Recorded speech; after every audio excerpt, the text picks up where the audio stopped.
Welcome to the One Within All, to another InnerVerse podcast, this time with the Super Spider-Verse crew. Just like that Cthulhu episode, that's my nickname for Cthulhu.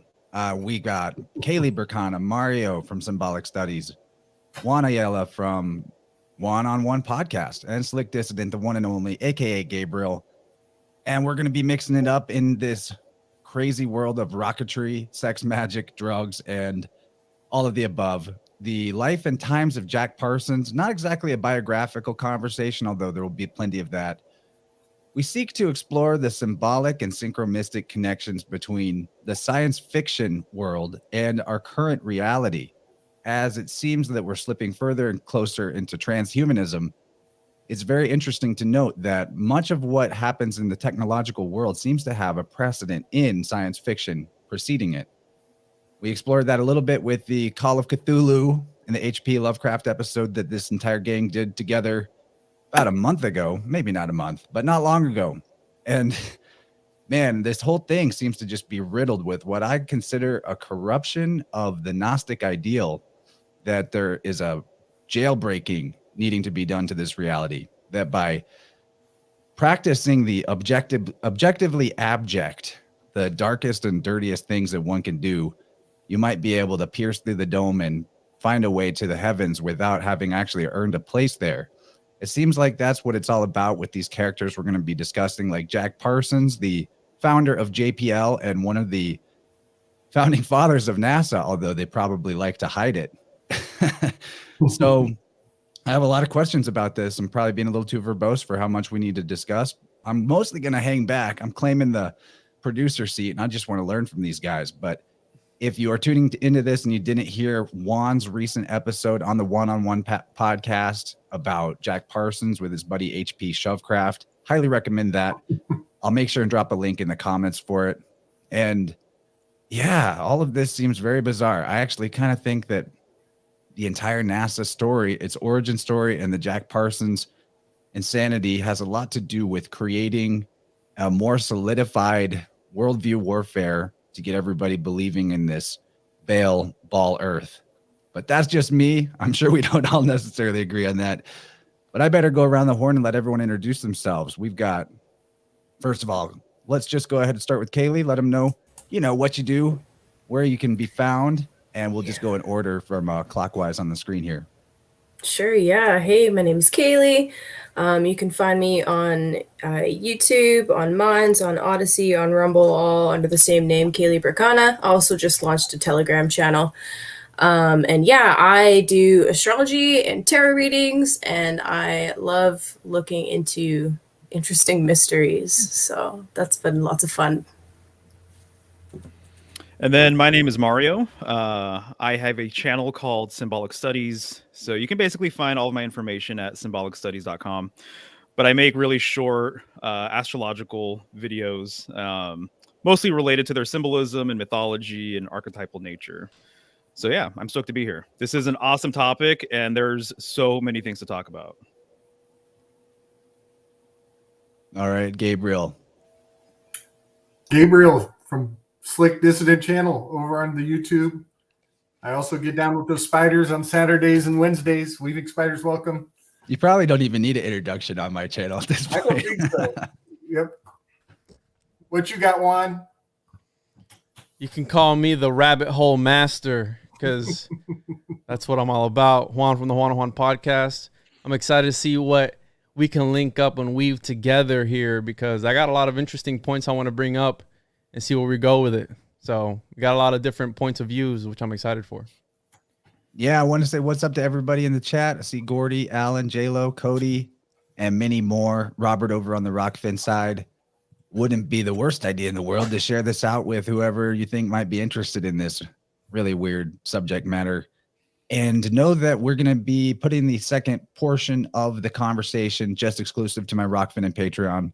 I don't know exactly what that will divide into, maybe like hour 15, hour and a half up front and an extra hour or so, something like that on the second side. But there's a link to that in the show description, and I'll make sure and put that in the chats as well when we get to that point. And all right, so where do we begin? I feel like maybe we should kick it over to Juan and let him give us a bit of an introduction into who the heck is Jack Marvel Parsons.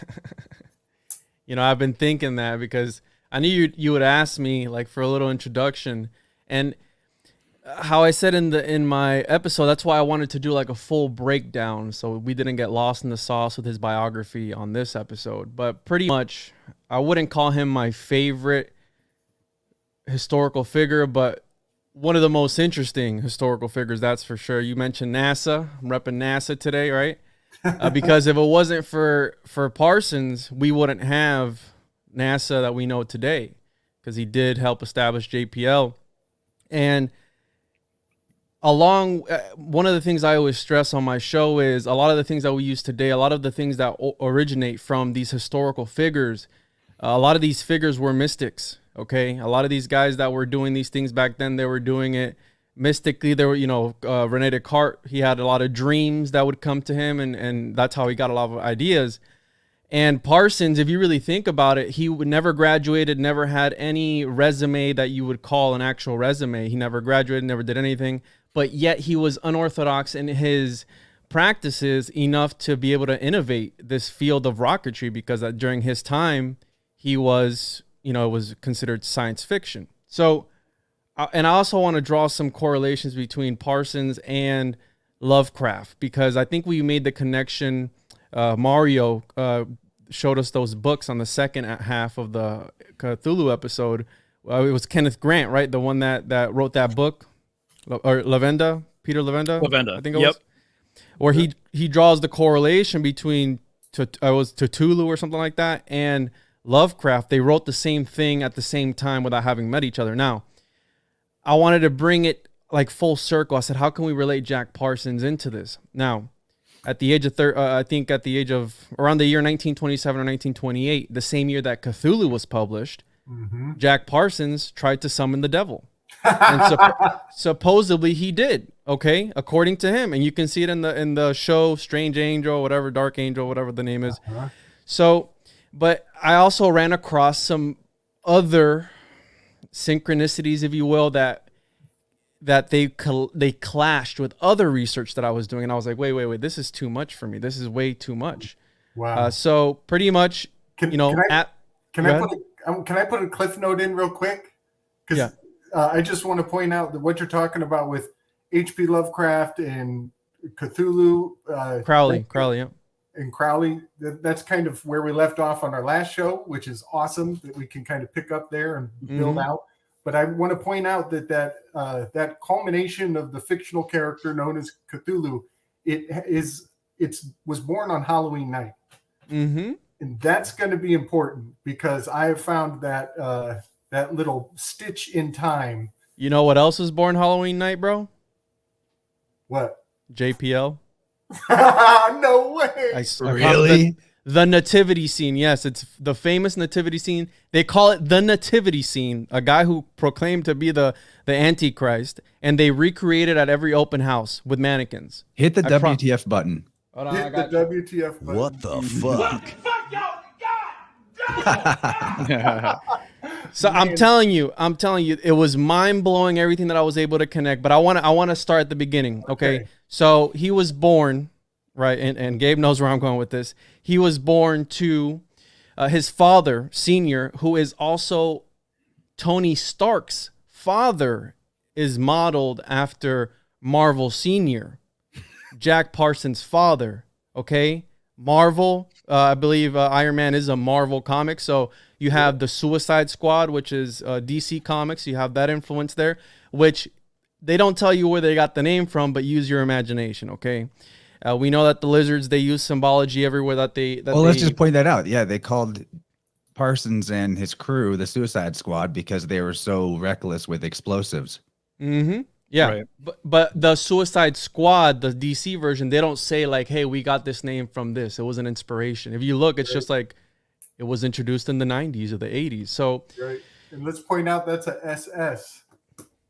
Yes. And I also, so we have Marvel Senior, okay, whose father was an egg merchant, okay? The white side, they were egg merchants. Keep that in mind, egg, okay? Because this is going to be a reoccurring theme all throughout. And we know the egg is very important to Crowley and alchemy. You have the egg. So that was Marvel Senior's, what is it, an egg? It kind of looks like one if you don't look too close. It's a selenite crystal. The cosmic So we have, egg.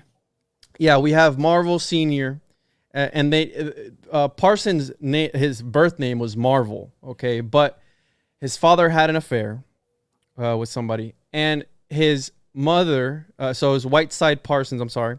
So the Parson family, which was his father, it was like 8 or 9 generations way back. And I'm just going through all the notes in my head because it's so much shit. Like 8 or 9 generations, his great grandmother was not directly connected to the Salem witch trials, but the people who sentenced her for being a witch were part of the Salem witch trials. Okay, she was the witch of Northampton. So the last name Parsons is a quote unquote magical name, if you will. Okay, yeah. So when Jack's father had an affair and his mother divorced him, she never changed her last name. She kept the last name Parsons. Why? I don't know. But again, it goes way back. I traced the lineage back to the 1600s. Okay, the mid 1600s. This family comes from an OG businessman, a lizard. Okay, like they had money, and very similarly to H.P. Lovecraft, his father was absent at the very beginning. As soon as he had an affair with somebody, so he was always looking for that next father figure. Okay, his grandfather was a father figure for him.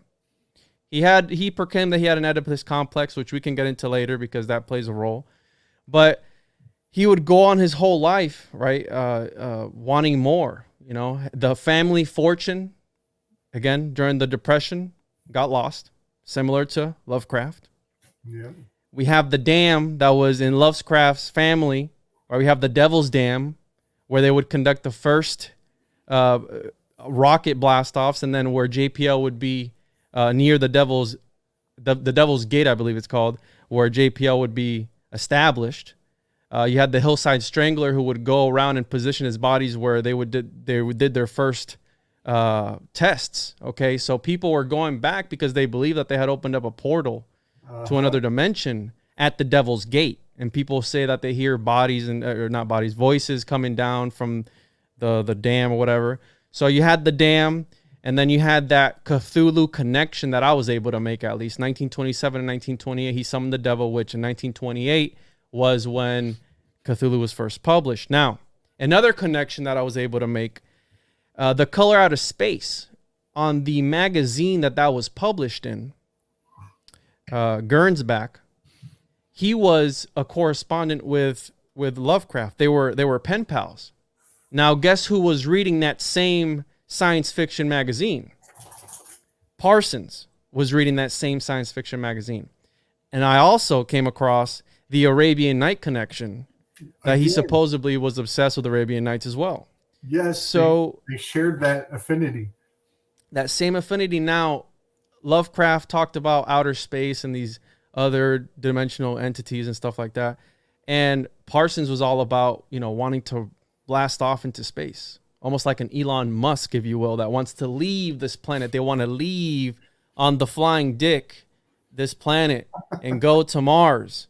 Okay, Mars plays a role into this too, because you had the Cameron connection as well, his second wife. But as he goes on through his whole life, he's looking for the next thing and looking for that father figure, and eventually he stumbles across the OTO, one of the first lodges here, the Agape Lodge, that just happened to be miles away from his house. And he gets involved in that and the Gnostic masses that they do daily and all this stuff. And that really set him off on his, because mind you, Parsons was a guy that was blowing rockets up. He's seeing results. He's a scientist. He's seeing results. He's seeing things blow up. So in his occultic working, he's going to want to see results. When we think about magic, it's like, well, you do a little seance. Exactly. You wait for it, and That's all it is. No, this dude wanted results. He's talking about manifesting actual things. So he goes on, he starts calling the infamous Crowley or Cuckley, whatever you want to call him, Crowley, whatever, I don't care.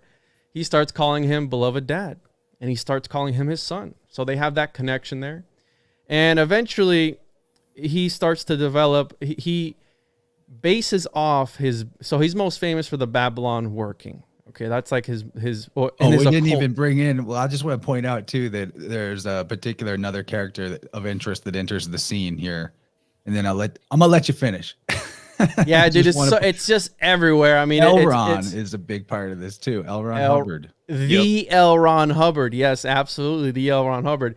So remember, he was living multiple lives all at once. He was living his scientific life, his personal life, and his occultic life. So he had different names in these lives. Okay, and he was also a libertarian, and he was supposedly a communist sympathizer. So he had four different titles all at once. So he was essentially four different people all at once.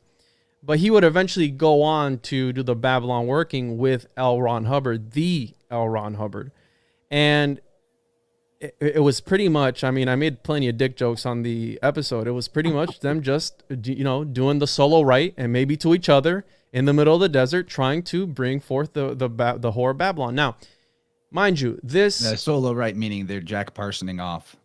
Pretty much, yes. Double Dutch. The essence of the wand, if you will, and use your imagination, ladies and gentlemen. It's, the wand is, the thing. So that he made that ceremony up, that ritual, but it was based off of Crowley's Alamantra working, which that's the famous ayahuasca, where he supposedly was in his apartment in New York, and he saw Lamb, I'm sorry, the ayahuasca is the pyramid one. Lamb is the one in New York. See, I'm getting mixed up. Ayahuasca was in the pyramid. That's the one where he was being talked to. But the famous Lamb, where he sees the bulb-headed thing, gray, whatever. That was based off of Crowley's working ritual. So he did the Babylon working. Supposedly some weird stuff happened there. And then you comes in Cameron, Marjorie Cameron, which that's where I wanted to really start off, because that goes way deep. After Marjorie comes in, he eventually blows himself up. So we can talk about that, of how, blows himself up. Some people said he summoned an elemental, a fire elemental, and blew himself up. Other people say he was working on the homunculus. Other people said he was murdered. Some people said he committed suicide. So there's a lot of things there that we can go based off of. And I wanted to really go from Parsons and a little bit beyond. In the second half, we can maybe go past Marjorie Cameron and go push further, because it doesn't stop at just Parsons. I mean, this is a thing, man. I even connected it to CERN. I mean, I said I connected it to CERN, where this is what they're trying to do. They're trying to open up portals to other dimensions to contact other worldly entities, which is what these guys were trying to do. So I don't know where you guys want to go from there, but I'm all over the place because I just realized how much material it is. Oh, dude, you can't not go all over the place, honestly. And that's pretty much the thing for me, is that, when you're talking about magic and magicians and stuff, you're talking a lot about Mercury. And when you're talking about Mercury, Hermes, Thoth, you're talking about the crossroads. And so Parsons was at the crossroads of all of these really, really interesting historical events and personalities and things like that. So, I mean, it's just like the time all of this happened at is very interesting. The late 40s, early 50s, it was post World War II. Obviously, he did stuff with L. Ron Hubbard. He talked to Werner von Braun. He was corresponding with Crowley. Like, there's just so many things. LA at the time, too, and Hollywood. He did stuff for the entertainment industry, right? Making explosions and things like that. And so it's just one of these things where he's at the crossroads of so many fascinating topics, which is why he's arguably more popular than ever now, wouldn't you say? I was looking on YouTube and I was like really surprised. I'm like, holy shit. I'm like, you can watch Parsons stuff like all week if you wanted to. It wasn't like that a handful of years ago, I don't think. No, but see, how many people know about Parsons? Like, I went to Kennedy Space Center not too long ago, and JPL on one of the things, and I looked at my wife and I go, you know who that guy was? That dude was jerking off in the desert trying to summon demons. What? I want to insert my perspective on all this, an overarching perspective. Braden over in the Rockfin chat made a really great question. He said, y'all think that this will to leave the planet stems from a hatred of self, leading to dislike of this world? And it all comes back to self for me.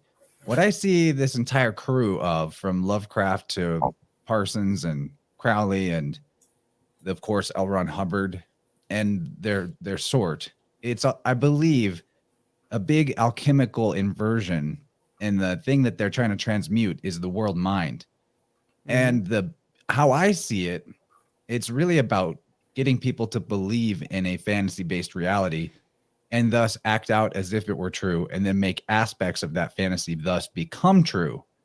This is how I see it. So when it comes to like summoning rituals, summoning demons, I look at it like these guys are nearly schizoid. I mean, Sean put it really well, SB Alger, last night in the flow state. He brought up the idea that a lot of people, maybe the majority of people that get into magic with a K and they're trying to make changes in the world based on their will, are deeply disturbed or dissatisfied people that don't like their lives, and so they are resorting to something extreme.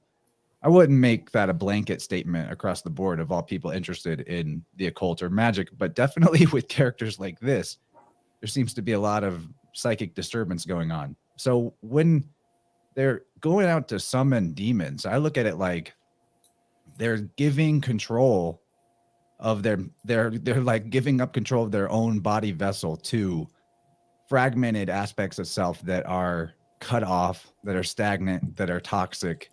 And they're talking to those things as if they're separate in a very schizophrenic, dissociative identity disorder type way, and not recognizing, or maybe they do. I believe Crowley even did at some point refer to what he was doing as communicating with like parts of himself, right? So that's how I see it. And I think this is what the real point of the whole thing is to get everybody in the world in a fragmented state, because if you believe in fiction over nature and reality, if you can disregard what your senses tell you and believe a narrative that you've been told rather than what you're actually experiencing and feeling and seeing, that does create a type of schism, because now you have to wall off the part of yourself that has the connection to truth and to source.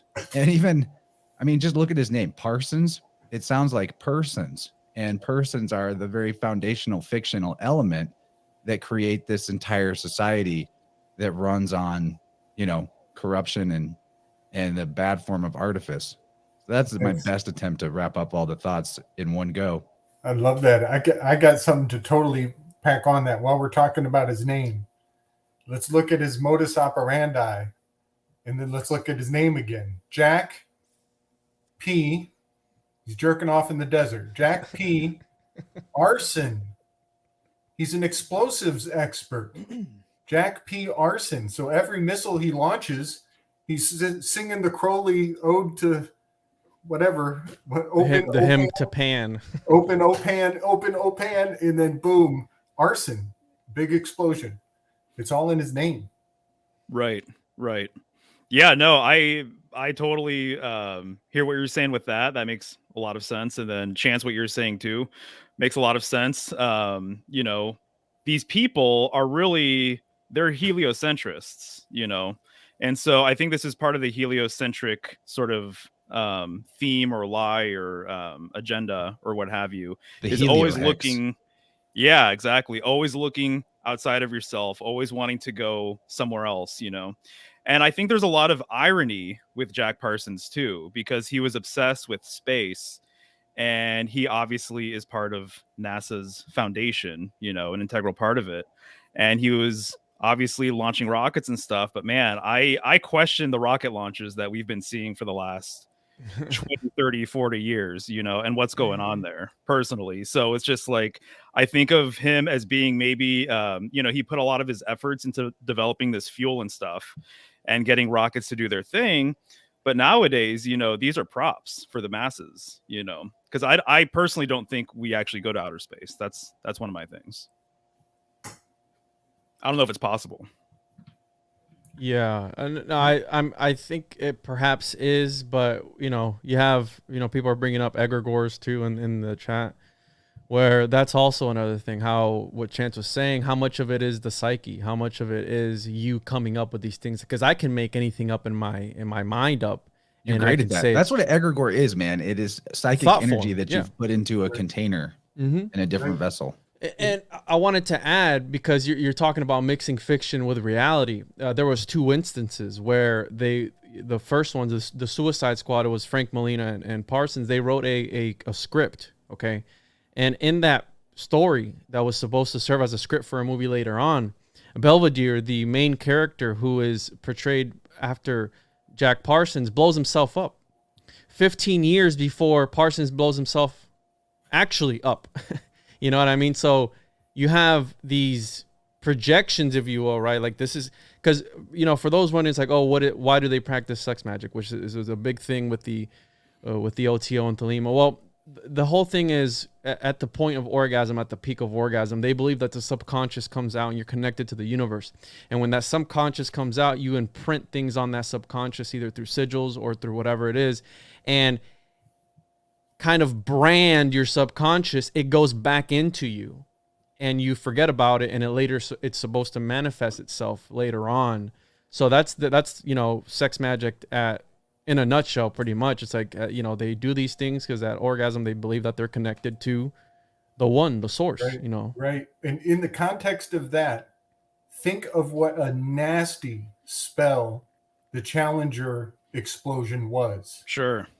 They combined the teachable moment of the trauma, Even killing a teacher, supposedly. Teachable moment. With sex magic with the phallus of them. So every launching off of Florida Peninsula is an ejaculatory expression of the flaccid dick of this country. I don't know any other way. There's no other way to phrase it. You know, you can't beat around that bush. You just got to get to the heart of the matter. Oh, you're totally right, dude. And, you know, if we're talking about the phallus, whenever I'm with you guys, we're always going there. We cannot bring it up, you know, but we're talking about the pole, right? And so a lot of the polar symbolism that I've been talking about has to do with the 7. And the 7 is all over this, too. And so, Juan, on your show, you mentioned something about...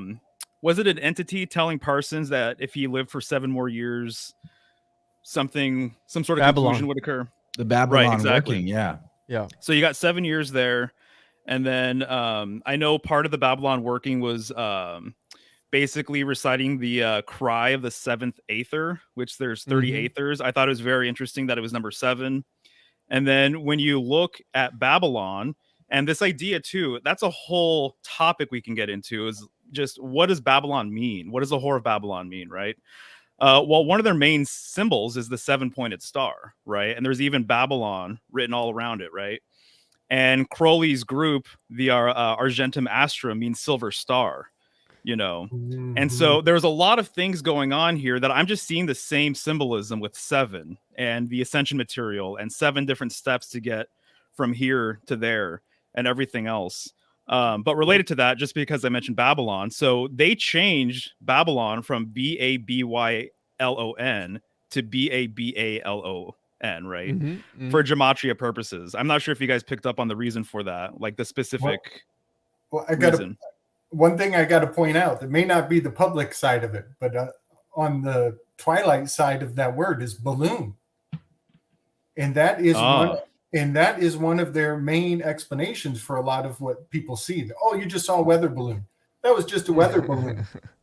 So it's very interesting that Babylon and the Babylon workings corresponding to UFO phenomenon has that word balloon in the new spelling of Babylon. But what else? How appropriate too, because the balloon is almost like bail on. Yes. You know, you got 2 heliohexane codes in that word. Yeah, but what else were you going to say, Mario? What's the gematria? Mario, Go ahead. What's the group name that you just said of Crowley? The Argentum Astrum. It sounds like Ad Astra, which is a company that they founded too, Melina and Parsons. Yep. Yeah, their motto was right, per aspera ad astra, which means through hardship to the stars. Uh-huh. Boom. Yeah, so Argentum Astrum is Latin for silver star. And so do you mind if I share my screen real quick? Yeah, buddy. All right. Let's do this.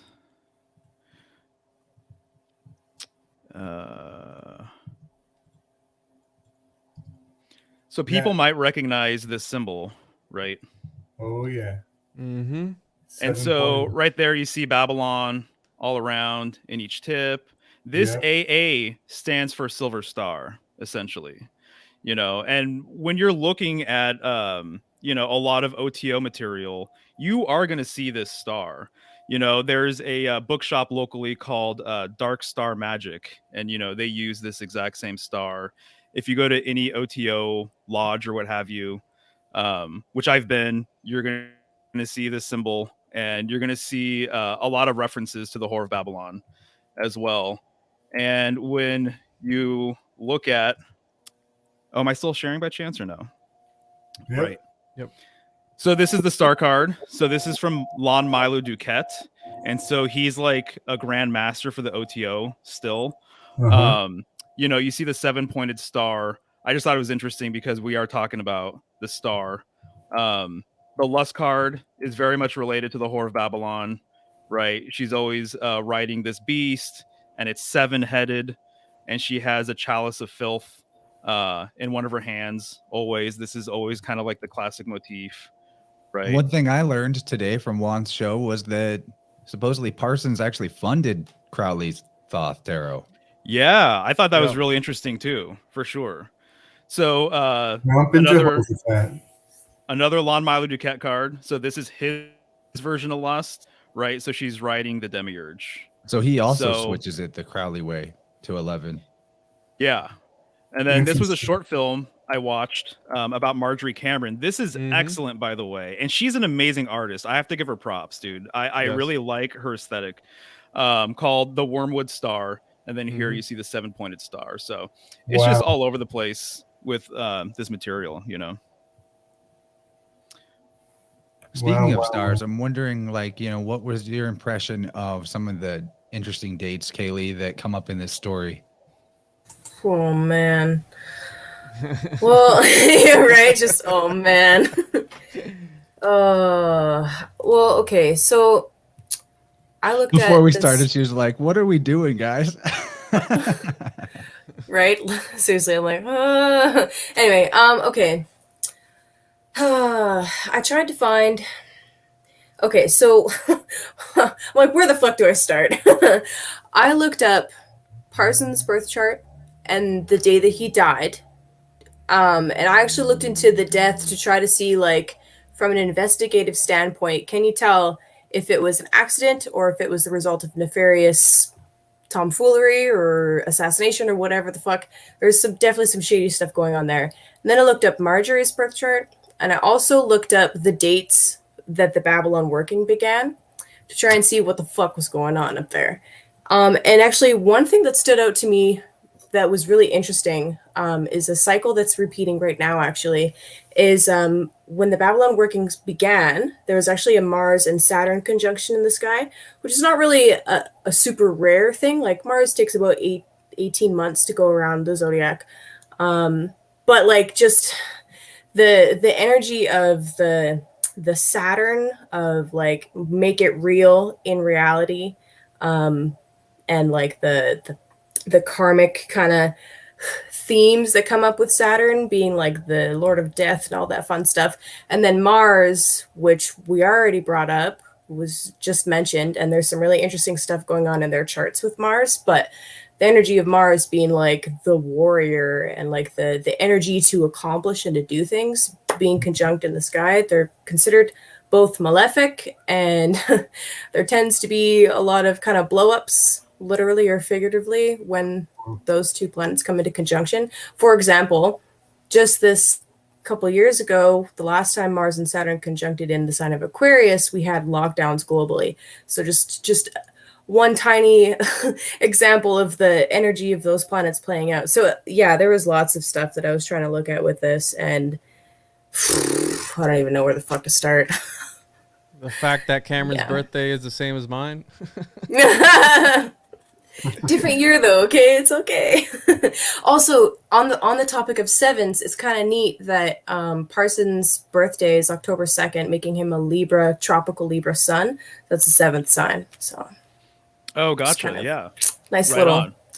sync. They're all over the place, honestly. Even I was watching a thing. L. Ron Hubbard explained Scientology to people. It was actually fascinating to see him talk. I don't know if I've ever heard him talk at length before, but he has this whole entire diagram about like uh, basically your conscious awakening, and so where people are at. So he would evaluate people and are like, okay, you're at this step or that step. There's like 34 sub steps, and then there's like 6 steps above that.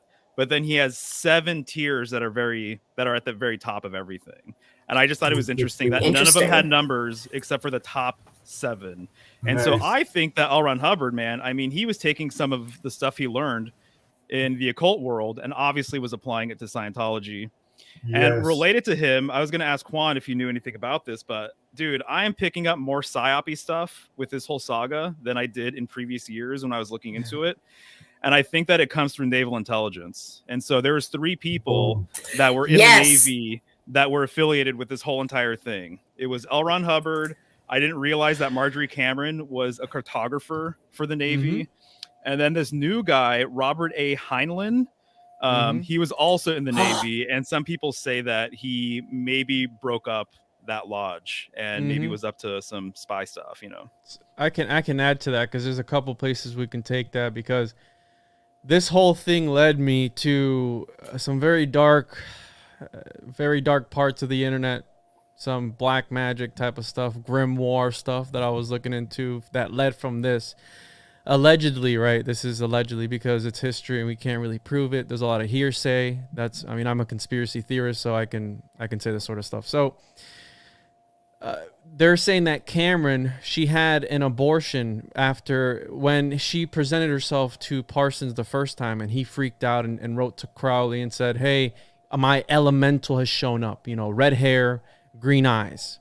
And that writing on the demiurge card, right, that whole thing, that's also the same title to Darker Than You Think, the book. I forgot the author's name, but Parsons was also very obsessed with that, because in that book, a red-headed woman helps the main character, you know, emerge and come forth and be this, you know, harness his werewolf power and all this stuff.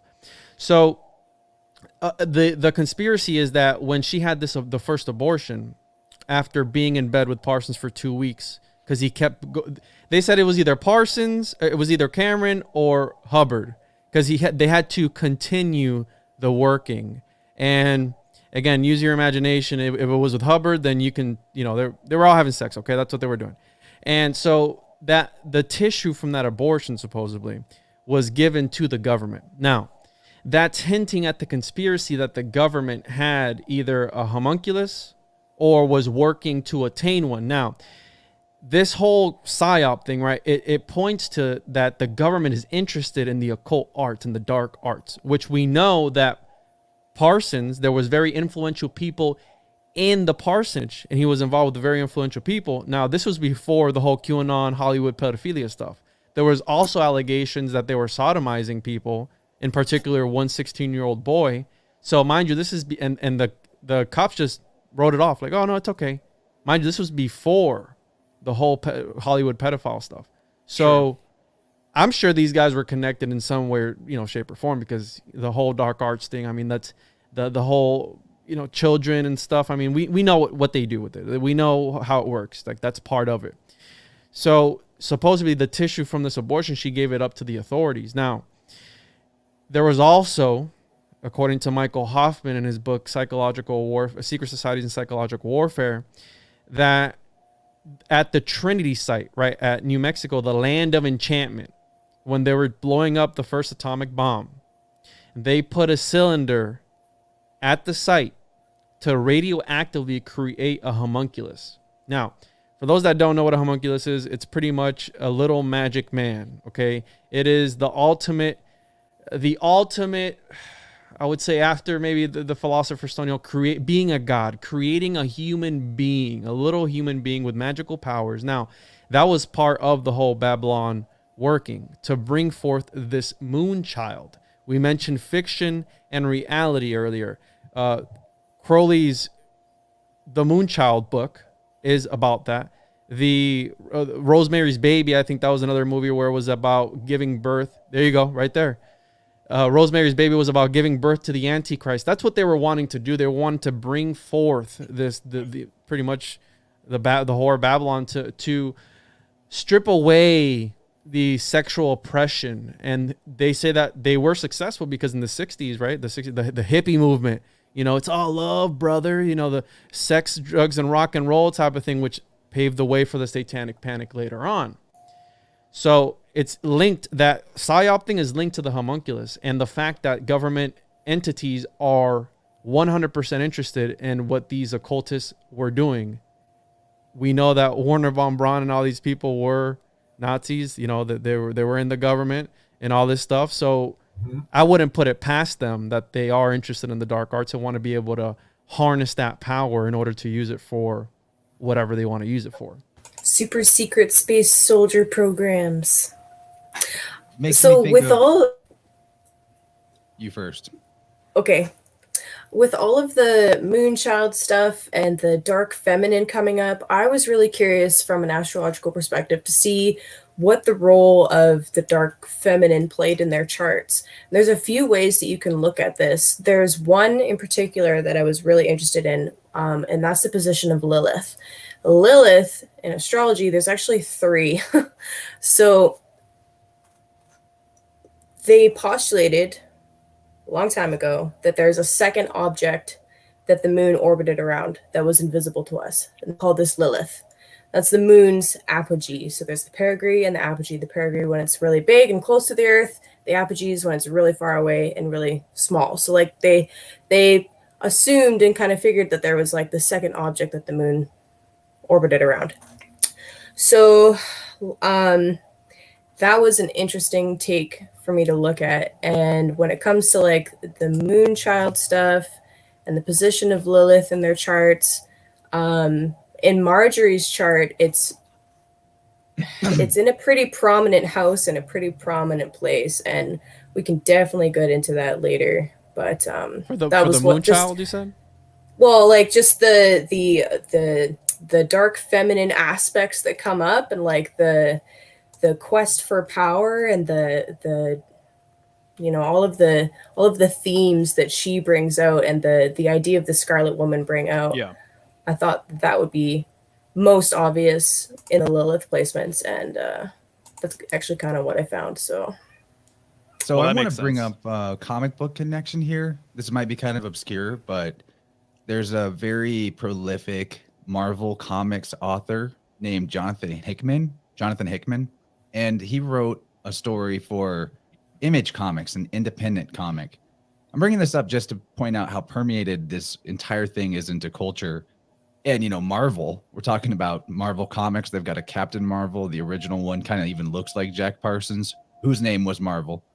So this Hickman guy, he wrote a story called East of West, which is an indie comic. And it's I won't give a huge synopsis of the plot, but some of the details are just really interesting.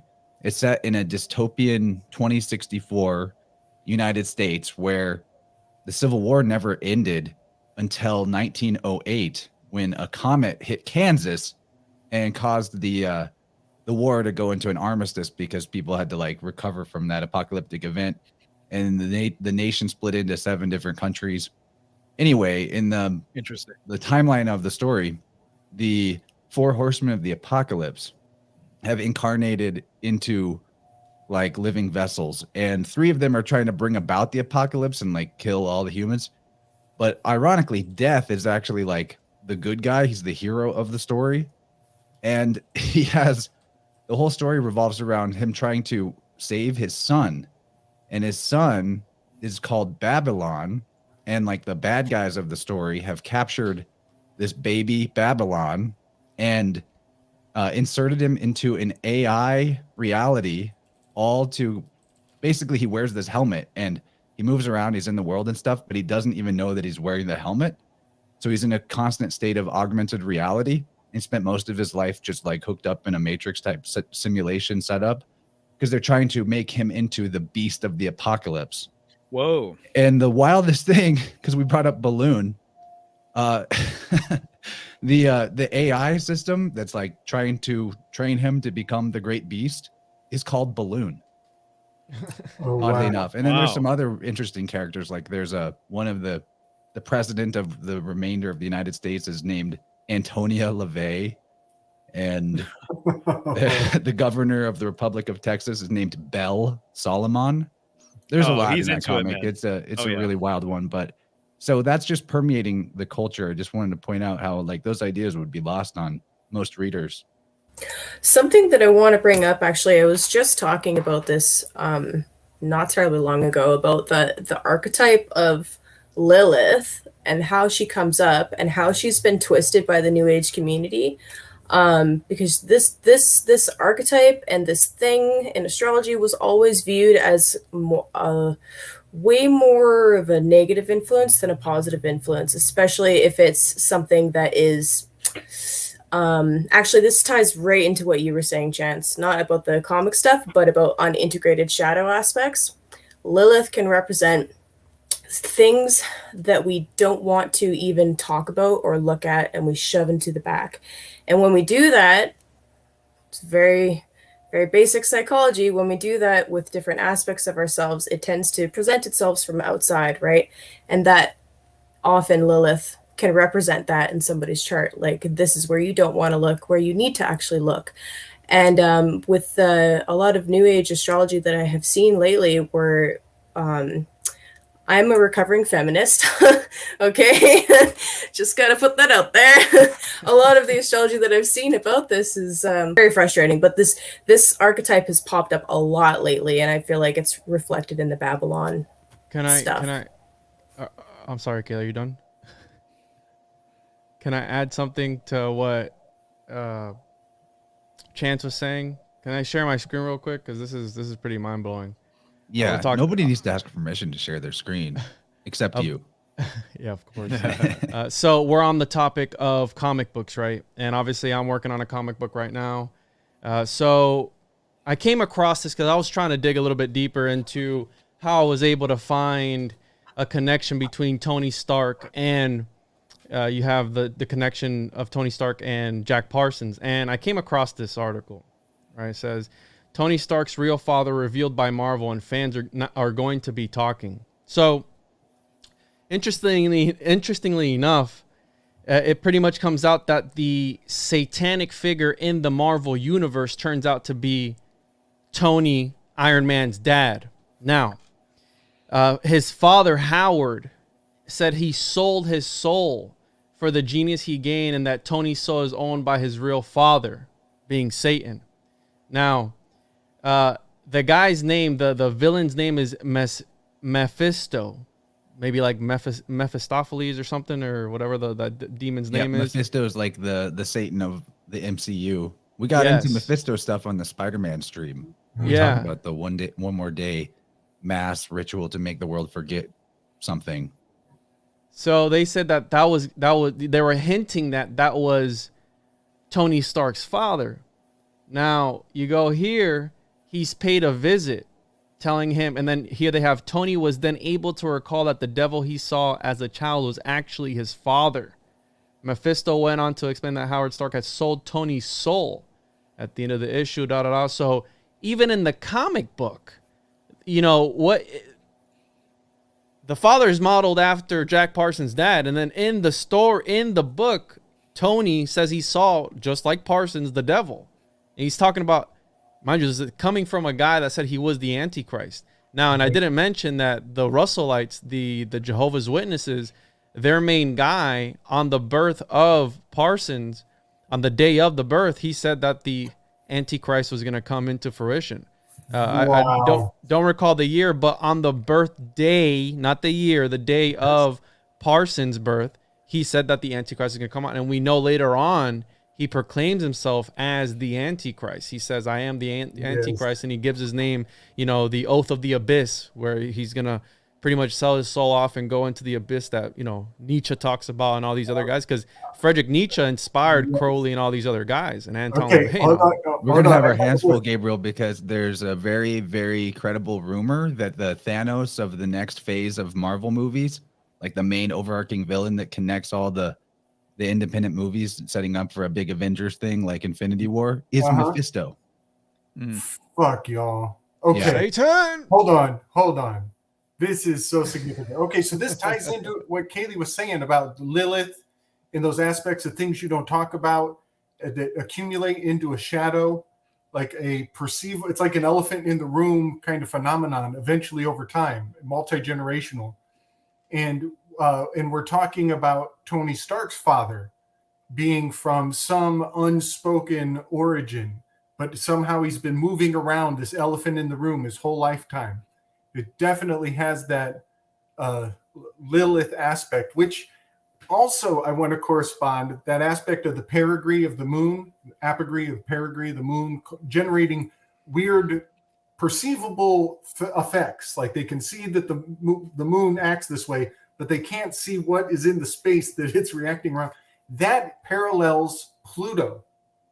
And Pluto's aspects of the process of them discovering that it's there.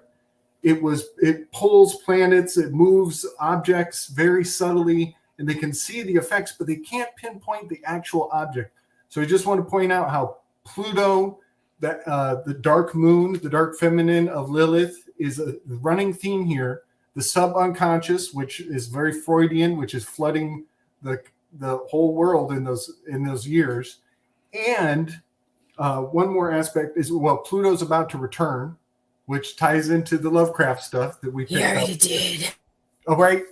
So it's a long process though, because he's so damn slow. We didn't add though, Gabe. You're talking about Pluto and the moon. I didn't mention that they named a crater on the dark side of the moon after Parsons, and a feature on Pluto after Cthulhu's, H.P. Lovecraft's Cthulhu. So you have that connection between the moon and Pluto, literally. Much of the other things in the sky are named after mythological elements. So it's just like, is the entire purpose of this in a sort of Chris Knowles or Gods Wear Spandex way? This new Marvels are really the new pantheon, the new alchemical agent to transmute the world mind through fictional stories. And something that's been going on for a long time, you know, this oldest religion, this old cult has been at it for ages. Yeah, no, that makes perfect sense. One of the things I wanted to bring up too was just science fiction in general, and how I think science fiction as a genre is mostly propaganda. And I think that the elites or whomever know that very well. It's so appealing to people. But when you really think about it, this is where people get their awareness or education, if you will, of space, you know, because none of us have ever gone. None of us will ever go. But yet when we see a Marvel movie and they're going from planet to planet, or we see the moon landing, you know, the moon landing to me is science fiction. So that's the whole entire deal, is that when you're looking at that footage, you don't realize you're actually watching science fiction, but they're trying to sell it to you like it's the real deal, you know? So the fact that L. Ron Hubbard, right, was a science fiction writer and then wrote what he did for Scientology, and then as wild as it gets in Scientology too, you know, it's just kind of crazy. I just think it's really fascinating that Jack Parsons was really interested in science fiction, wanted to launch rockets, you know, and then the space race and the space, you know, various operations and agendas associated with it.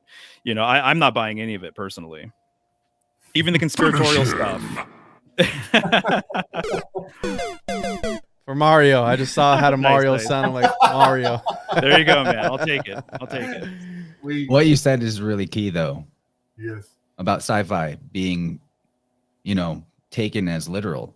It's true. I mean, everyone's idea of space is Star Wars.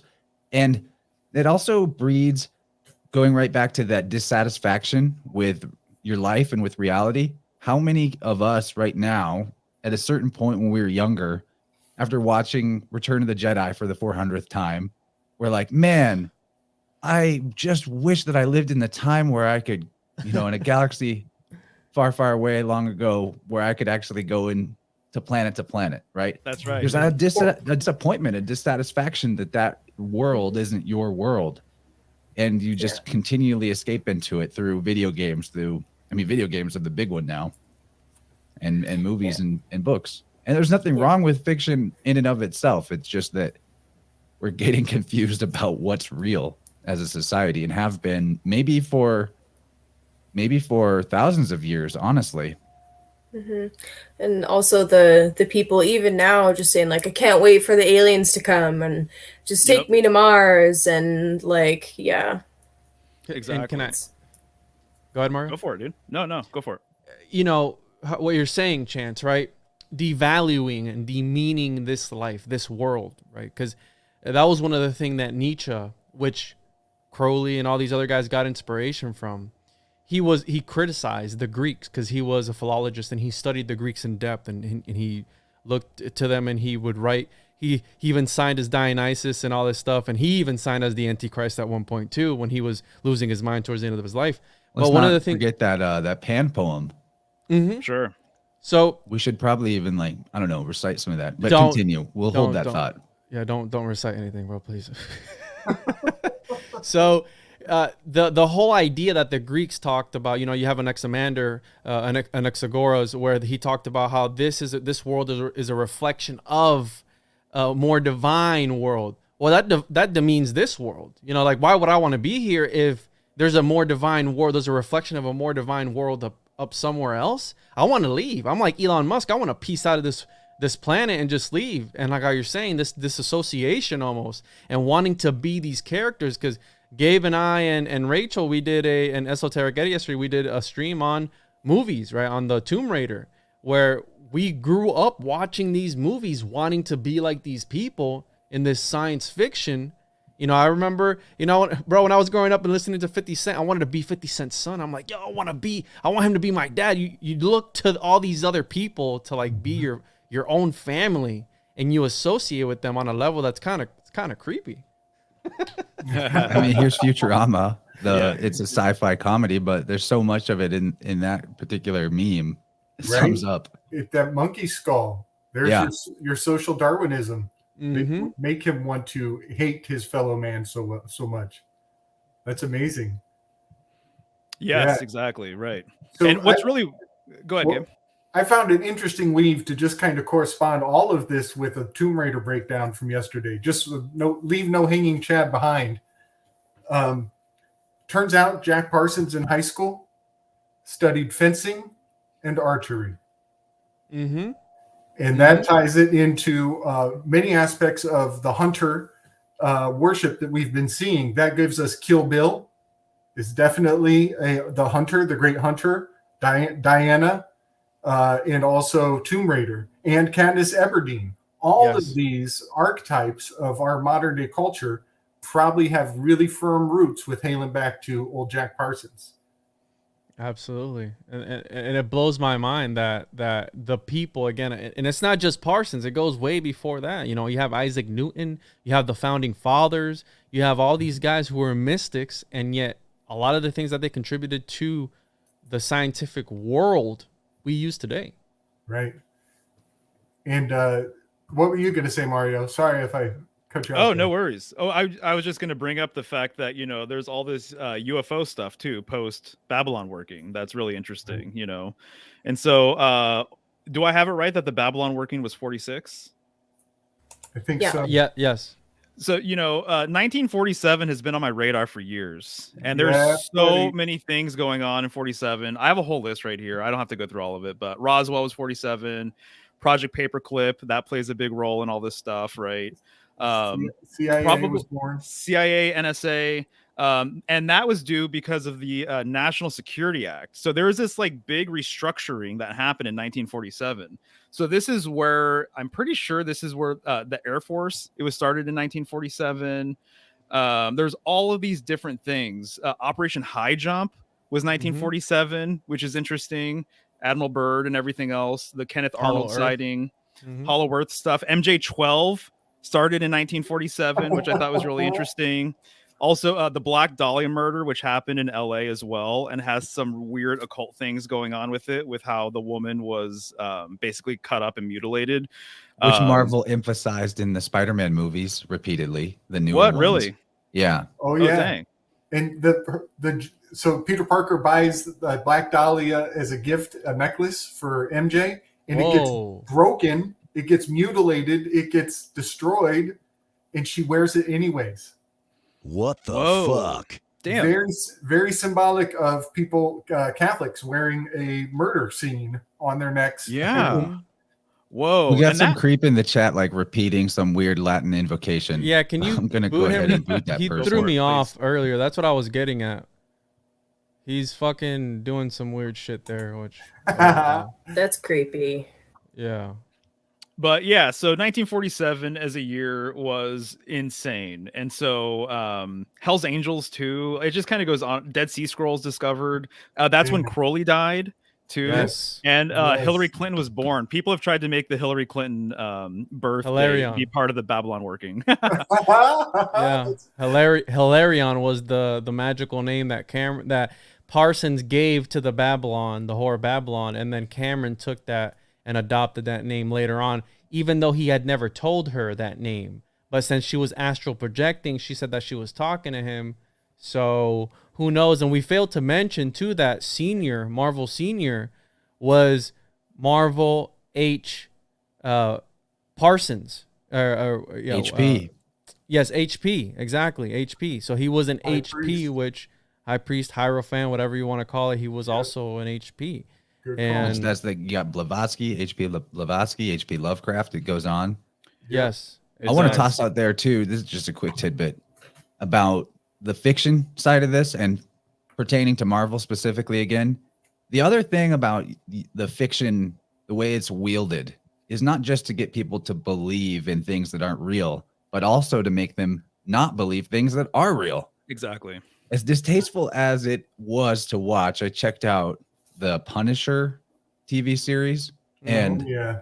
man, it's brutal, but there's something in it that just completely blew my mind, which was that there is a disclosure in that series, and it's very triggering, that the CIA, this is like the bad guy of this plot of this show, is a CIA agent who was responsible for smuggling drugs back to the United States, sewn into the corpses of KIA US soldiers.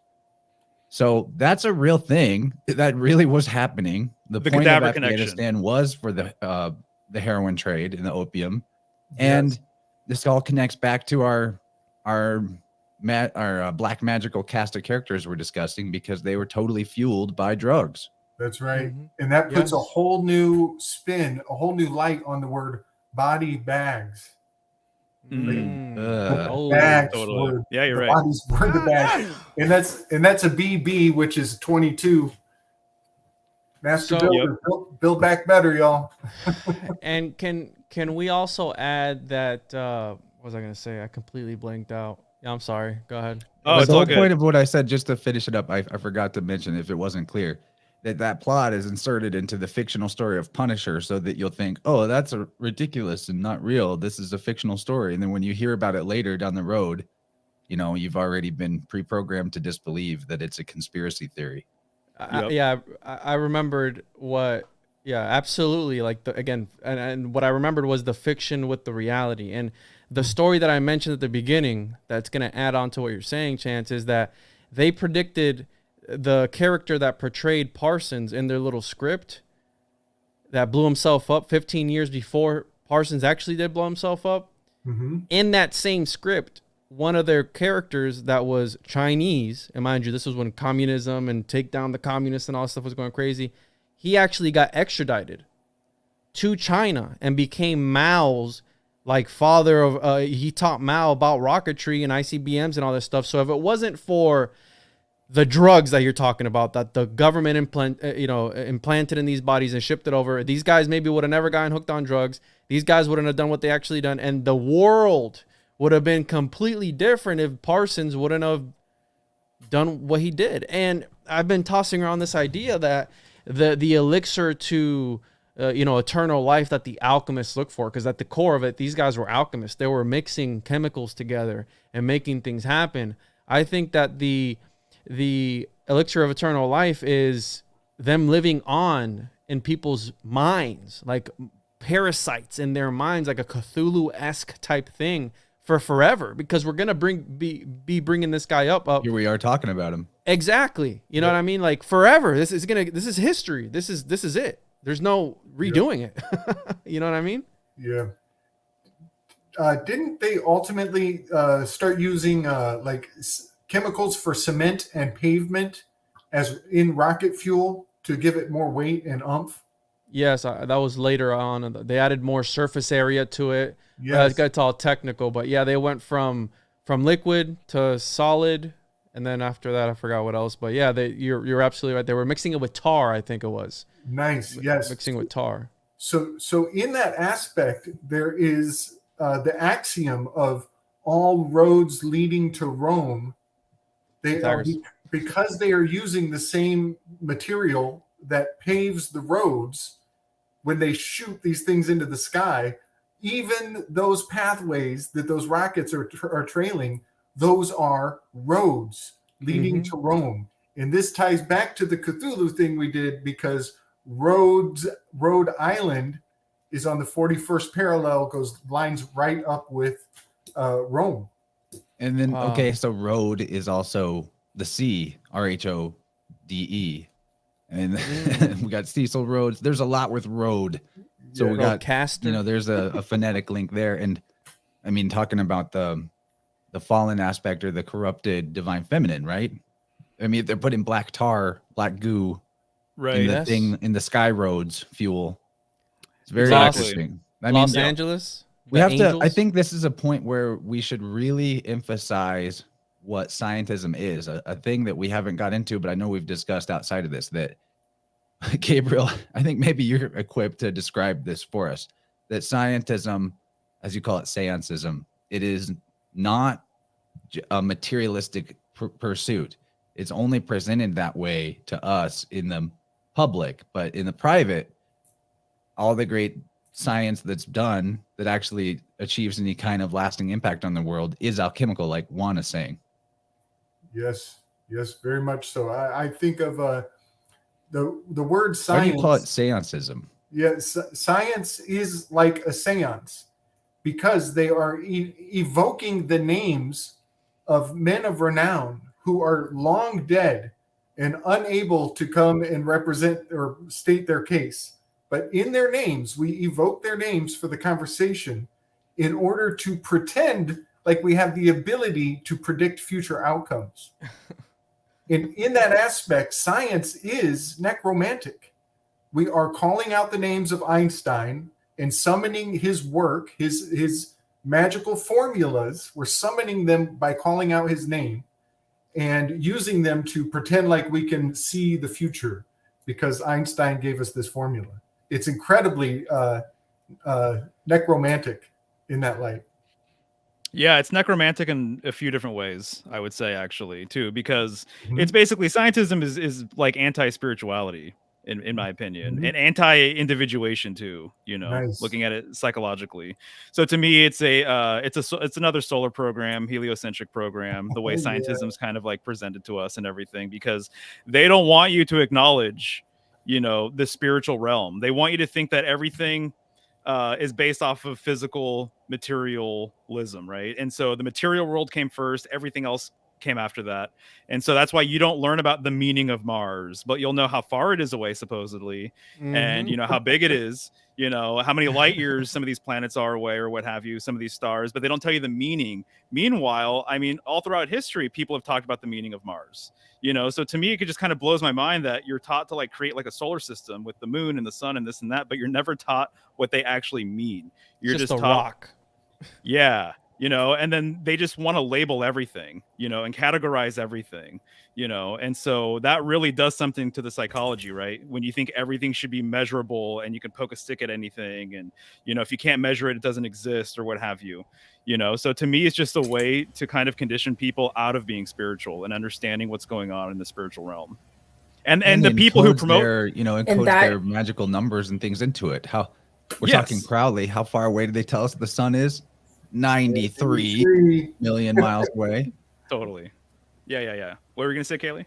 that totally ties into to when you take a part of the psyche and shove it off to the side, it comes back in very interesting and sometimes dramatic ways. Like, for example, with spirituality, I view that as more of the feminine part of our brains, right? And Michael Sarian does amazing work on this, talking about this 100%. So yeah, that's really cool. Yeah.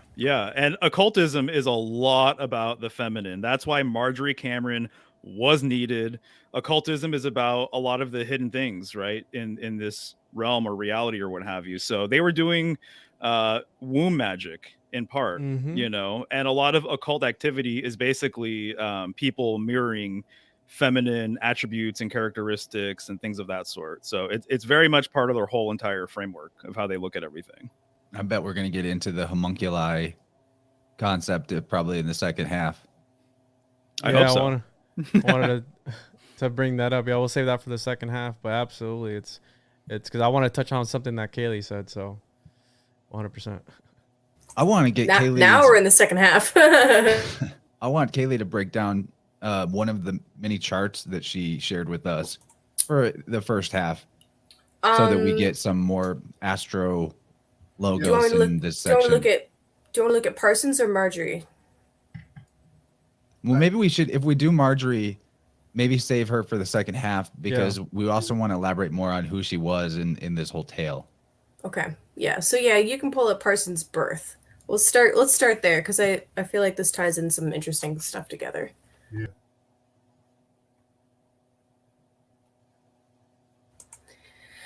Okay, so Jack Parsons. So the time that I got for this supposedly came from a birth certificate, but I mean, with all of these things, we've got to take it a bit of several grains of salt. But if the time is right, then that means he was born with the Gemini ascendant, making Mercury, surprise, surprise, his chart ruler. That's the descendant. There you go. Other side. Yeah, there you go. That's the ascendant. Anyway. So Sun in Gemini, Moon in Pisces. There's two big features that stand out to me right away with his chart. There's two grand water trines in this motherfucker chart. So a grand trine, just to refresh everybody, is when you have a planet or luminary in each of the elements. This guy has 6 points and planets in the water signs specifically, giving him 2 grand water trines in water, which is crazy. That's someone that's extremely tapped into the psychic and to the psyche and to the feminine. And what's kind of interesting to me about that is some of the stuff that I did hear about his writings about libertarianism and his reverence of the feminine, but a twisted reverence of the feminine. Anyway, he has a lot of feminine aspects in his chart. With the father thing, so I heard that his father actually died in the psych ward, much like Lovecraft's father. That's an allegedly at this point. I don't know 100% for sure. But when it comes to the father, there's a few planets or luminaries that you can look at to kind of see that archetype. And right in his first house, he has Pluto conjunct Saturn. The first planet that I would look at for the father archetype is Saturn. And you've got Pluto right on top of it in the sign of Cancer. So that's right in his first house chance. Yeah, there you go. So that is that conjunction. Most recently, it happened in the 80s. Oh, I guess actually 2020.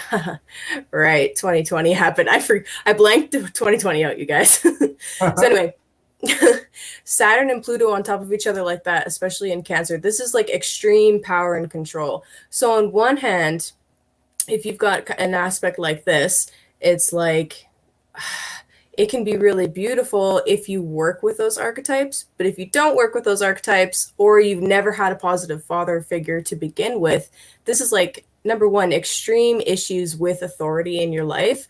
but also like you end up exerting extreme power and control issues outside of you, right? Like it's a mirror, right? So that sticks out huge, and it's in his first house. And your first house is one of the most important houses of your chart. It basically lays out huge parts of your personality and your health. So that's huge. And then it's in that Cancer sign, and we're Which talking is about about the the guy who's trying to feminine. like break through the dome, right? And Cancer Totally. is the keystone of the arch. Yep. Yes. The moon Yes, child. exactly. Right. Exactly. Moon, Yeah. which And rules Cancer, yeah. he also has Neptune. Like I can't remember if that's on 0 degrees. Leo, could you zoom into the chart at the bottom there, Chance? No, I'd have to. Fine, I'll save the just file. I'll just I could, but look. it'd take me a Okay, second. I'd have to, like, save okay, it sorry. open No, differently. I can see it. Yeah, so that's at 0 degrees Leo. Anyway, that's crazy to me. Okay, so a couple other things that are interesting about his chart, right? So in the 10th house at the very top there, the very top of the chart, we have the sign of Pisces. He's got his moon in Pisces, he has Chiron in Pisces, and he has the North Node in Pisces in the 10th house. And just on like a symbol, like just pure symbology level, this is interesting because he's aiming up. So he's the nodes, right? You're aiming towards your North Node. And the 10th house is it's your most public house. It's your vocation. It's your like career. And he's got Chiron there, which symbolizes some kind of wound. Ultimately, you're supposed to like heal with Chiron, but we're not talking about a very balanced individual, so we're not going to worry about that. But you've got the moon, you got Chiron, you got the North Node. So he's aiming up. He's Literally wounding, shooting for the he's moon. wounded, literally, quite literally. But in Pisces, the moon is lost in Pisces. The moon is dreaming when it's in Pisces, because Pisces is about the dream realm, the subconscious, the spiritual realm, also isolated places. So sorry for anybody that has moon in Pisces. It's an interesting placement for sure. Couple of the things that like really stand out to me is as far as like contributions to science goes. For that, I look at Aquarius, and he has a Jupiter-Uranus conjunction in Aquarius with the 10th house cusp in Aquarius. So scientism is dark side Aquarius. Positive side Aquarius is like decentralized groups and like actually making humanitarian adjustments for the world. And there's some really nice things that can come with Aquarius, like advances in science that actually help people. But dark side Aquarius is cults. It's organizations that are the opposite of that, quite literally. Mass organizations. So you've got the modern ruler of Aquarius, and Jupiter. Jupiter expands everything he touches. Even if it's something bad, he expands it. But the Jupiter-Uranus conjunction right in the 9th house there, that's like searching for higher philosophies. And literally, again, that's the symbolism of shooting for the moon. Especially with the 10th house cusp falling right into Aquarius. That's like, this is going to be my legacy. And it literally was his legacy to have all of these crazy scientific advancements towards science in general. But So in the it's really Pisces sign, I mean, doesn't Pisces carry a lot of the energy of deception? Yes, it does. So the deceitful nature of the shooting for the moon story. Mm-hmm. Yeah, totally, right. Good 100%. point. Exactly. And Right. Pisces rules the moon card, Yeah. by the way. Yes, Nice. exactly. And we kind of think about the myth of his death, the expansion, and the disappearing afterwards. He got blown up. And what's That's really right. interesting about that you mentioned, Gabe, is he has a Mars Mercury conjunction squaring to Uranus. So a square, that red line going from the Mars Mercury conjunction up to Uranus, that's a difficult aspect. And when you have Mars in a tough aspect with Uranus, it tends to be rather explosive. And he Right? literally And played Mars with is the ruler of explosions. Scorpio, where it's hanging out. It's in Yeah, exactly. Scorpio. So Scorpions have that weird dynamic of when surrounded by a ring of fire, they will sting themselves to death if they can't escape. Oh, yo, I right. didn't know that. Damn. Dude. Okay, that's Damn. very interesting. That's very interesting. Yeah, one other thing about his chart, when you think about the feminine roles, like the females in his life, but also like his relationship with the feminine, you look for Venus and you look for Moon. So Moon, I already talked about. She's lost. She's a little bit lost, dreamy, I'd say, in Pisces. And then with Venus, Venus is considered not very strong in Scorpio because she tends to get very, very deep into the esoteric and the occult, almost on an obsessive level. And that doesn't mean that if you have Venus in Scorpio that you're like doomed to that. But people, one of the tendencies is that you tend to go into very intense and quick relationships that are very, very extreme. And that's just, it's a general tendency. So like I wouldn't damn anyone with that placement to having to live that way their whole life, especially if you work on it. But we're talking about this particular gentleman, and we know a lot about this guy, so I feel safe in saying that. Yeah, you guys have any questions? Good stuff. No, that's awesome. I mean, I don't have any questions. Just adding to the watery thing. You know, a lot of people symbolically link water with space. You know, and so as it's sold to us, you go to space and you're floating around, you float in water, you know, you need a vessel, you have to wear a suit supposedly, and you have like an umbilical cord, you know, that's hooked up to like the rocket or shuttle or what have you, you know what I mean? And so, and then also the moon child too, it's very feminine. And so he was just chasing this feminine energy as well. You know, and I think space is very much a representation of that. So we when haven't I think even of space, talked about all of his antics with women throughout his life. But if you want, like, this is why it's such a good conversation to build off of what Juan did, because he goes really deep into that. I hope people check that out. Is there anything we want to say about his sun, or is more about his Mercury? I do want to mention, actually, because I spoke about Lilith earlier. Lilith in his chart, I pulled up a couple different versions of Lilith. So the symbol for Lilith is the crescent moon with the cross underneath it, and it's sitting in his 12th house. So that just really adds on to the narrative of him taking this archetype, this darker feminine archetype, and it being shoved into his subconscious, because the 12th house is literally your subconscious. So that was just kind of interesting to me and popped out. And in Taurus, which is the divine feminine of all the signs, like the most mother oriented, really. Yeah. So we haven't talked about his Oedipal issues there, but putting Lilith in Taurus in the 12th house means, to me, that does reflect his whole, like, the rumored stories about his actual incestual relationship with his mother. His mother, in fact, even committed suicide when she found out he had died. Yep, 6 hours after, I believe. Yeah, that's crazy to me. But yeah, there's so much to talk about. So 4th house. So moon would be mom, but also 4th house, number 4. And the 4th house cusp is labeled IC on the chart. It's in Leo. And that's ruled by the sun. So we got the sun. His sun is in Libra, and it is squaring the Pluto and Saturn conjunction. So that's taking all kinds of authority figures, and like they're all working at a crosshairs. So that's really interesting. But then you have, like, if you think of the sun as the mother figure because it rules the 4th house, then you have mom, the figure of mom, exerting power and control over him early in life. And then you have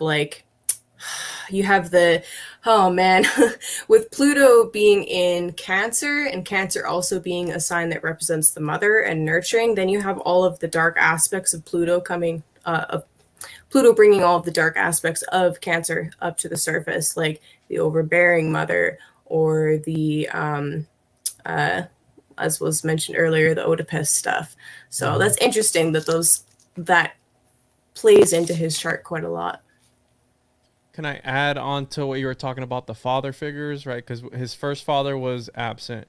He found a father figure in Crowley, and then he found a father figure in the Smith guy, who stole his second girlfriend, and you know, and was his original wife, and they ran off, and they had a child. They were having sex with her, you know, with each other. So this guy was looking in all the wrong places for a father figure. And then what you're saying, like, he did have a problem with authority 100%. And after the loss of his first wife to the other guy, everything, and then L. Ron Hubbard comes in, he starts doing stuff there too. Everything fell apart because, again, that butting heads with, you know, with authority. You know, it's absolutely Totally. not. I don't really believe in astrology all that much, but every time, like, when you broke mine down, I was like, she doesn't know me. There's no way that she can know that about me. I saw your soul, sir. But anyway, but yeah. And what's really interesting too is like the sun can also like the sun really represents like your conscious awareness and your ego. So when you have hard aspects to the sun with Pluto and Saturn, there really tends to be a lot of ego clashes in your life until you learn to really like work with that archetype on the inside. So yeah, good times. I don't believe in it, but you're right. Yeah, exactly. I'll give it where credit is due. You know what I mean? I think this is a good point to start wrapping up the first half. I really am impressed with what we've put together here, and I know that there's a lot more weird to discuss when we start talking about the homunculi and more of the feminine characters in his life and his relationship to them, and who knows what else. So, and definitely more astrology, right? So let's go ahead and go back around our table here and remind people where they can find us, and any closing thoughts you want to leave the YouTube people with. I posted it in the chat, the Rockfin stream URL. You could also get this on my Patreon later. I'll upload it tomorrow after we're done. But if you want to continue watching live, hop over to Rockfin. When we finish wrapping up this hour, or hour and a half, I will play us some interlude music. We'll have a brief intermission. There'll be a countdown timer, and you'll know how long you have to switch over to the Rockfin side if you want to keep going. This has been some real interesting gravy. I appreciate you guys a lot for coming out and watching, and definitely the Dream Stream team here. You guys are awesome. So yeah, let's just go around clockwise again. Everybody tell people where they can find the stuff, and closing thoughts for things that we've brought up so far. God, there's too many chads. we're gonna have to come back to them all. Leave the chads for hour 2, but if there's anything that pops into mind that you want to say before we wrap up, do your best. Yeah, I don't know, man. I feel like if this guy had made some serious efforts to look within instead of always looking without, his life could have been different, but that's not the reality that we live in, so that's not what we're talking about. Yeah, like, my name's Kayleigh. Hi. I've got a channel on Telegram, Kayleigh Berkana, also YouTube, and several other places you can find me. Just search for my name. And you do astrological services for people, and you're amazing at it. And everybody I've ever known that got a reading of their chart from you was just raving about how above and beyond you are. Even one who doesn't believe in astrology. Even me, and I don't even believe in it. So that tells you a lot. That's a good endorsement. Nice. And then once again, my name is Mario from Symbolic Studies. You can go to symbolicstudies.com and find all of my channels from there. And as far as closing thoughts are concerned, I feel like I had a better grasp of Jack Parsons' story before this recent sort of dive into his work. And so now I'm not sure how much I believe this whole narrative. Honestly, I think that there's some fuckery kind of going on. I think there's some hoaxy stuff. I think there's intelligent stuff kind of happening. So I can't make heads or tails over the actual truth of things. As an example, just throwing this out there real quick, did he even die? We know of people who have basically done the Machiavelli thing, right? Yeah. And then just bounced. And then maybe he did go to Mexico after all, and he's just chilling down there. Dude, I had maybe that was the plan so that he could, live the 7 years. He had probably people that wanted him dead. Totally. There's aspects of his story that kind of ring that way. Yeah, exactly. That question came up while I was looking at his death chart, because I was like, what the fuck's going on here? Sorry, anyway. We'll look at that in the second half. Yeah. That's my final thought for the first half.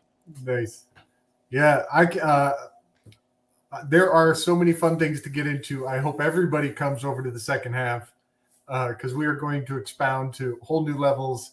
One thing I'm hoping to bring over there is just a quick summation of fictional monsters and how they come into existence with just a quick little psychological breakdown. And I want to point out that everything about this guy and his crew and his clique and all of the things that they bring forward, is building up to the new scare and the new scariant of our modern day. And, they're basically giving us all the ingredient list for all the things they're going to scare us with. And we're going to decode and exorcise those demons in the second hour. So hope y'all come join us. Well said.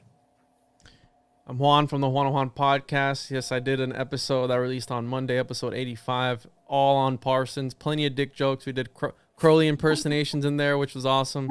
And yeah, I want to stress that it doesn't stop with Parsons. It continues, and it's linked to a lot more people throughout all of history that through recent history, more recent, that, were very influential. And I got some ideas I want to toss around in the second half that I want to see where it goes. So yeah, find me at the Juan podcast on all social media platforms, YouTube, TikTok, Twitter, Instagram, all that good stuff. And thank you for making this happen, Chance.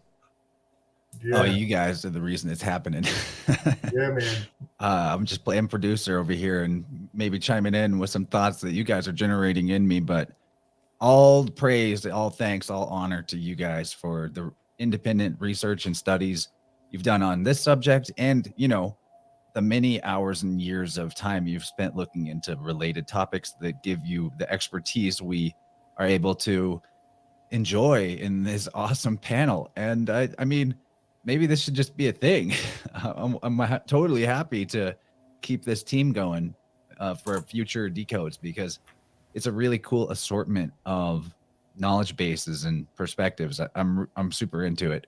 A lot of times when you get more than 3 or 4 people into a show, it can become really noisy and a lot of conflict, like clashing attempts to get your point in. But you guys are just the most respectful and wise people that we could get on. So much love to you all. I'm gonna hit the music. We're gonna jump over to the Rockfin half.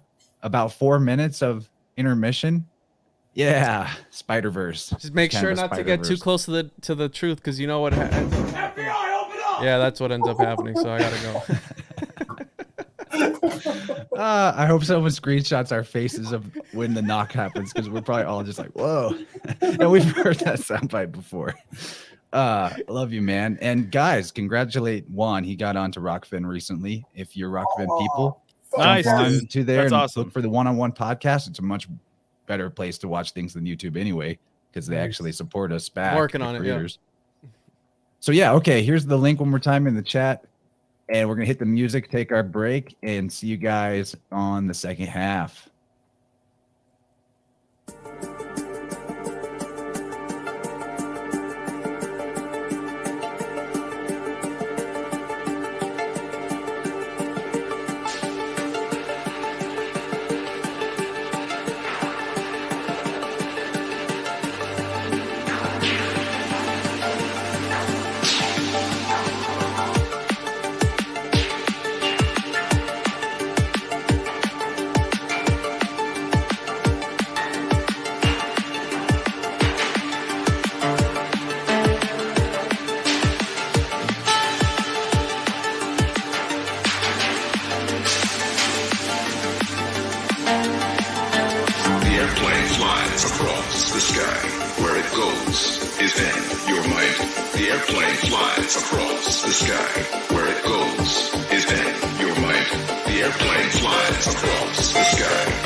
Bye.